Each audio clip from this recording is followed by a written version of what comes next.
Excerpt from a local newspaper. Ominous unknown killer is still at large. After weeks of unexplained murders, the ominous unknown killer is still on the rise. After little evidence has been found, a young boy states that he survived one of the killer's attacks and bravely tells his story. "I had a bad dream and I woke up in the middle of the night," says the boy. "I saw that for some reason the window was open, even though I can remember it being closed before I went to bed. I got up and shut it once more. Afterwards, I simply crawled under my covers and tried to get back to sleep. That's when I had a strange feeling, like someone was watching me. I looked up and nearly jumped out of my bed. There, in a little ray of light, illuminating from between my curtains, were a pair of 2 eyes. These weren't regular eyes. They were dark, ominous eyes. They were bordered in black, and just plain out terrified me. That's when I saw his mouth. A long, horrendous smile that made every hair on my body stand up. The figure stood there, watching me. Finally, after what seemed like forever, he said it. A simple phrase. But he said it in a way only a madman could speak. He said, "Go to sleep." I let out a scream. That's what sent him at me. He pulled up a knife, aiming at my heart. He jumped on top of my bed. I fought him back. I kicked him, I punched, I rolled around trying to knock him off me. That's when my dad busted in. The man threw the knife. It went in my dad's shoulder. The man probably would have finished him off if one of the neighbours hadn't alerted the police. They drove into the parking lot and ran towards the door. The man turned and ran down the hallway. I heard a smash, like glass breaking. As I came out of my room, I saw the window that was pointing towards the back of my house was broken. I looked out to see him vanish into the distance. I can tell you one thing. I will never forget that face. Those cold, evil eyes. A psychotic smile. They will never leave my head. Police are still on the look for this man. If you see anyone that fits the description in this story, please contact your local police department.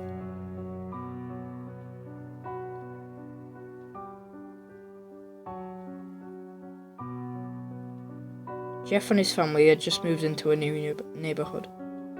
His dad had gotten a promotion at work, and they thought it would be the best to live in one of those fancy neighborhoods. Jeff and his brother Lou couldn't complain though. A new, better house. What was not to love? As they were getting unpacked, one of their neighbours came by. "Hello," she said. "I'm Barbara, and I live across the street from you. Well, I just wanted to introduce myself and introduce my son." She turns around and calls her son over. "Billy, these are our new neighbours." Billy said hi, and ran back to the play in his yard. "Well," said Jeff's mum, "I'm Margaret. This is my husband Peter, and my 2 sons, Jeff and Lou." They each introduced themselves, and then Barbara invited them to her son's birthday. Jeff and his brother were about to object, when their mother said they would love to. But when Jeff and his family are done packing, Jeff went up to his mum. "Mum, why were you invited to some kid's party? If you haven't noticed, I'm not some dumb kid." "Jeff," said his mother, "we just moved here. We should show that we want to spend time with our neighbours. Now, we're going to that party, and that's final." Jeff started to talk, but stopped himself, knowing that he couldn't do anything. Whenever his mum had said something, it was final. He walked up to his room and plopped down on the bed. He sat there looking at his ceiling when suddenly he had a weird feeling. Not so much a pain, but a weird feeling. He dismissed it as some random feeling. He heard his mother call him down to get his stuff, and he walked down to get it. The next day, Jeff walked downstairs to get breakfast, and got ready for school. As he sat there eating his breakfast, he once again got that feeling. This time it was stronger, gave him a slight tugging pain, but he once again dismissed it. As he and Lou had finished breakfast, they walked down to the bus stop. They sat there waiting for the bus. Then all of a sudden, some kid on a skateboard jumped over them, only inches above their laps. They both jumped back in surprise. "Hey, what the hell?" The kid landed and turned back to them. He kicked his skateboard up and caught it with his hands. The kid seemed to be about 12, 1 year younger than Jeff. He wears an Aeropostale shirt and ripped blue jeans. Well, looks like we got some new meat. Suddenly, 2 other kids appeared. One was super skinny and the other was huge. "Well, since you're new here, I'd like to introduce ourselves. Over there is Keith." Jeff and Lou looked over to the skinny kid. He had a dopey face that you would expect a sidekick to have. "And he's Troy." They looked over at the fat kid. Talk about a tub of lard. This kid looked like he hadn't exercised since he was crawling. "And I," said the first kid, "I am Randy. Now, for all the kids in this neighborhood, there is a small prize for Buster, if you catch my drift." Lou stood up, ready to punch the lights out of this kid's eyes, when one of his friends pulled a knife on him. Tusk, tusk, tusk. "I had hoped you would be more cooperative, but it seems we must do this the hard way." The kid walked up to Lou and took his wallet out of his pocket. Jeff got that feeling again. Now it was truly strong, a burning sensation. He stood up, but Lou gestured him to sit down. Jeff ignored him and walked up to the kid. "Listen here, you little punk. Give me back your bro's wallet or else." Randy put the wallet in his pocket and pulled out his own knife. "Oh, and what will you do?" Just as he finished the sentence, Jeff popped the kid in the nose. As Randy reached for his face, Jeff grabbed the kid's wrist and broke it. Randy screamed and Jeff grabbed the knife from his hand, trying Keith rushed Jeff, but Jeff was too quick. He threw Randy to the ground. Keith lashed out at him, but Jeff ducked and stabbed him in the arm. Keith dropped his knife and fell to the ground screaming. Troy rushed at him too, but Jeff didn't even need the knife. He just punched Troy straight in the stomach and Troy went down. As he fell, he puked all over.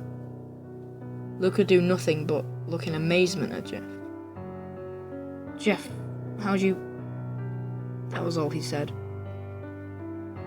They saw the bus coming and they knew they'd be blamed for the whole thing, so they started running as fast as they could.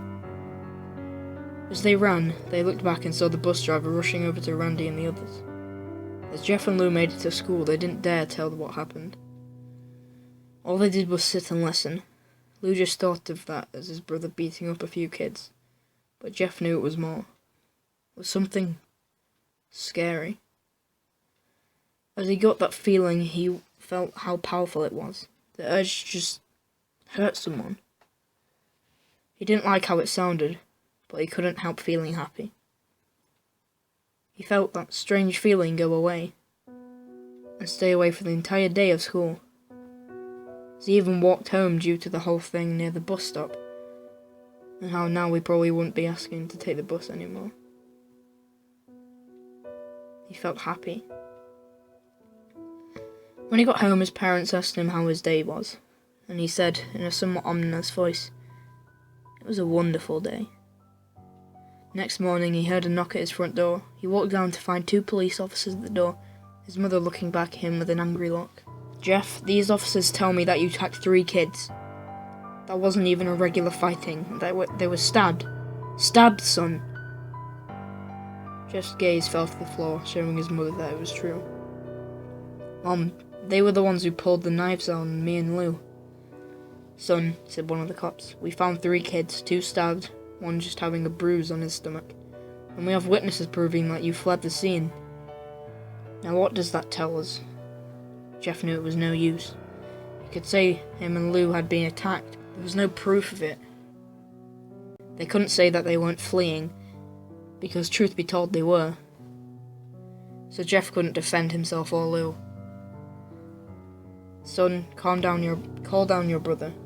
Jeff couldn't do it, since it was him who beat up all the kids. "Sir, it was me. I was the one who beat up the kids. Lou tried to hold me back, but he couldn't stop me." The cop looked at his partner and they both nod. "Well, kid, looks like a year in juvie for you." "Wait," says Lou. They all looked up to see him holding a knife. The officers pulled their guns and locked them on Lou. It was me. I beat up those little punks. I have the marks to prove it. He lifted up his sleeves and revealed cuts and bruises, as if he was in a struggle. Son, just put the knife down, said the officer. Lou held the knife up and dropped it to the ground. He put his hands up and walked over to the cops. No, Lou, it was me. I did it. Jeff had tears running down his face. Poor bro. Trying to take the blame for what I did. Well, take me away. The police led Lou out to the patrol car. Lou, tell them it was me. Tell them. I was the one who beat up those kids. Jeff's mother put her hands on his shoulders. Jeff, please, you don't have to lie. We know it's Lou. You can stop. Jeff watched helplessly as the cop car speeded off with Lou inside. A few minutes later, Jeff's dad pulled into the driveway, seeing Jeff's face and knowing something was wrong. Son, what is it? Jeff couldn't answer. His vocal cords were strained from crying. Instead, Jeff's mother walked to his father and broke the bad news to him as Jeff wept in the driveway. After an hour or so, Jeff walked back into the house, seeing that his parents were both shocked, sad, and disappointed. He couldn't get the whole thing off his mind. 2 days went by, with no word from Lou at JDC. No friends to hang out with, nothing but sadness and guilt. That is until Saturday, when Jeff is woke up by his mother, with a happy, sunshiny face. Jeff, it's the day. What's today? Asked Jeff as he stirred awake. Why, it's Billy's party. He was now fully awake. Mum, you're joking, right? You don't expect me to go to some kid's party after... There was a long pause. Jeff, we both know what happened. I think this party could be the thing that brightens up the past days. Now get dressed. Jeff's mother walked out of the room and downstairs to get herself ready. He fought himself to get up. He picked out a random shirt and a pair of jeans and walked downstairs. Saw his mother and father all dressed up. His mother in a dress and his father in a suit. He thought why they would ever wear such fancy clothes to a kid's party. Son, is that all you're going to wear? Said Jeff's mum. Better than wearing too much, he said. His mother pushed down the feeling to yell at him and hid it with a smile. Now, Jeff, we may be overdressed, but this is how you go if you want to make an impression, said his father. Jeff grunted and went back up to his room. I don't have any fancy clothes, he yelled downstairs. Just pick out something, called his mother. He looked around in his closet for what he would call fancy. He found a pair of black dress pants he had for special occasions and an undershirt. He couldn't find a shirt to go with it though. He looked around and found only striped and patterned shirts, none of which would go with dress pants. Finally he found a white hoodie and put it on. You're wearing that, they both said. His mother looked at her watch.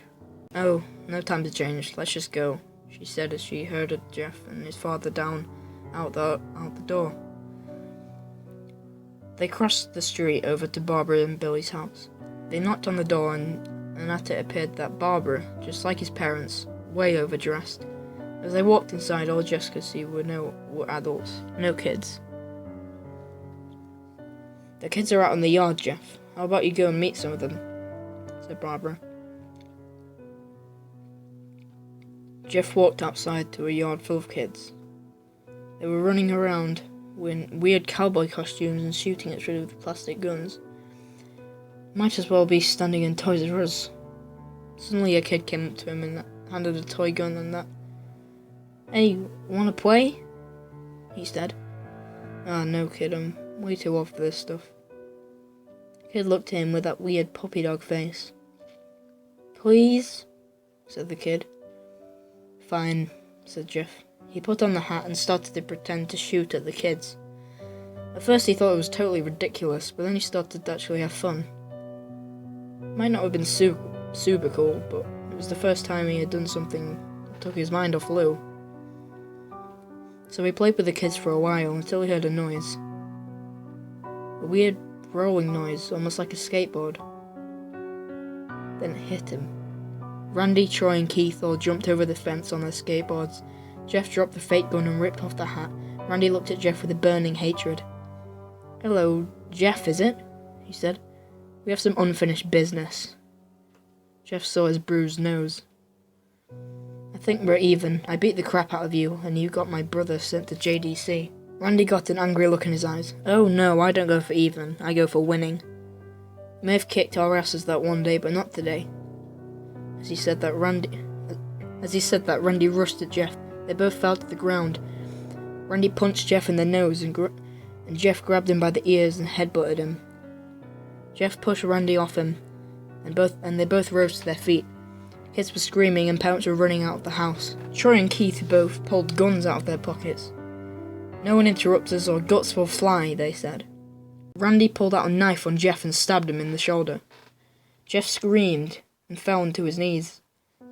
Randy started kicking him in the face. After 3 kicks, Jeff grabs his foot and twists it, causing Randy to fall to the ground. Jeff stood up and walked towards the back door. Troy grabbed him. "Need some help?" He picks Jeff up by the back of his collar and throws him through the patio door. As Jeff tries to stand, he is kicked down to the ground. Randy repeatedly starts kicking Jeff until he starts to cough up blood. "Come on, Jeff, fight me!" He picks Jeff up and throws him into the kitchen. Randy sees a bottle of vodka on the counter and smashes the glass over Jeff's head. "Fight!" He throws Jeff back into the living room. "Come on, Jeff, look at me." Jeff glances up, his face riddled with blood. "I was the one who got your brother sent to JDC. Now you're just gonna sit here and let him rot in there for a whole year? You should be ashamed." Jeff starts to get up. "Oh, finally, you stand and fight." Jeff is now to his feet, blood and vodka on his face. Once again, he gets that strange feeling, the one in which he hasn't felt for a while. "Finally, he's up," says Randy as he runs at Jeff. That's when it happened. Something inside Jeff snaps. His psyche is destroyed. All rational thinking is gone. All he can do is kill. He grabs Randy and Pyle drives him to the ground. He gets on top of him and punches him straight in the heart. The punch causes Randy's heart to stop. As Randy gasps for breath, Jeff hammers down on him. Punch after punch, blood gushes from Randy's body, until he takes one final breath and dies. Everyone is looking at Jeff now, the parents, the crying kids, even Troy and Keith. Although they can easily break from their gaze and point their guns at Jeff, Jeff sees the guns trained on him and runs for the stairs. As he runs, Troy and Keith let out fire on him, each shot missing. Jeff runs up the stairs. He hears Troy and Keith follow up behind. As they let out their final rounds of bullets, Jeff ducks into the bathroom. He grabs a towel and rack and rips it off the wall. Troy and Keith race in, knives ready. Troy swings his knife at Jeff, who backs away and bangs the towel rack into Troy's face. Troy goes down hard, and that's all left. And now all that's left is Keith. He is more agile than Troy though, and ducks when Jeff swings the towel rack. He dropped the knife and grabbed Jeff by the neck, pushing him into the wall. The thing of bleach fell down on top of him, from the top shelf. It burnt both of them, as they both started to scream. Jeff wiped his eyes as best as he could. He pulled back the towel rack and swung it straight into Keith's head. As he lay there bleeding to death, he let out an ominous smile. "What's so funny?" asked Jeff. Keith pulled out a lighter and switched it on. "What's funny," he said, "is that you're covered in bleach and alcohol." Jeff's eyes widened as Keith threw the lighter at him. As soon as the flame made contact with him, the flames ignited with the alcohol and the vodka. While the alcohol burned him, the bleach bleached his skin. Jeff let out a terrible screech as he caught on fire. He tried to roll out the fire, but it was no use. The alcohol had made him a walking inferno. He ran down the hall and fell down the stairs. Everyone started screaming as they saw Jeff, now a man on fire, dropped to the ground, nearly dead. The last thing Jeff saw was his mother and the other parents trying to extinguish the flame. That's when he passed out. When Jeff woke up, he has a cast wrapped around his face. He couldn't see anything, but he felt a cast on his shoulder and stitches all over his body. He tried to stand up, but he realised that there was some tube in his arm. When he tried to get up, it fell out, and a nurse rushed in. "I don't think you can get out of bed just yet," she said as she put him back in his bed and reinserted the tube. Jeff sat there with no vision, no idea of what his surroundings were. Finally, after hours, he heard his mother. "Honey, are you okay?" she asked. Jeff couldn't answer it though. His face was covered, and he was unable to speak. "Oh, honey, I've great news. After all that, witnesses told the police that Randy confessed of trying to attack you, and they decided to let Lou go." This made Jeff almost bolt up, stopping halfway, remembering the tube coming out his arm. "They'll be out by tomorrow, and then you two will be able to be together again." Jeff's mother hugs Jeff and says her goodbyes. Next couple of weeks were those where Jeff was visited by his family. Then came the day where his bandages were to be removed. His family were all there to see it, what he would look like. As the doctors unwrapped the bandages from Jeff's face, everyone was on the edge of their seats. They waited until the last bandage holding the cover over his face was almost removed. "Let's hope for the best," said the doctor. He quickly pulls the cloth, letting the rest fall from Jeff's face. Jeff's mother screams at the sight of his face. Lou and Jeff's dad stare awestruck at his face. "What? What's happened to my face?" Jeff said. He rushed out of bed and ran to the bathroom. He looked in the mirror and saw the cause of distress. His face. It was horrible.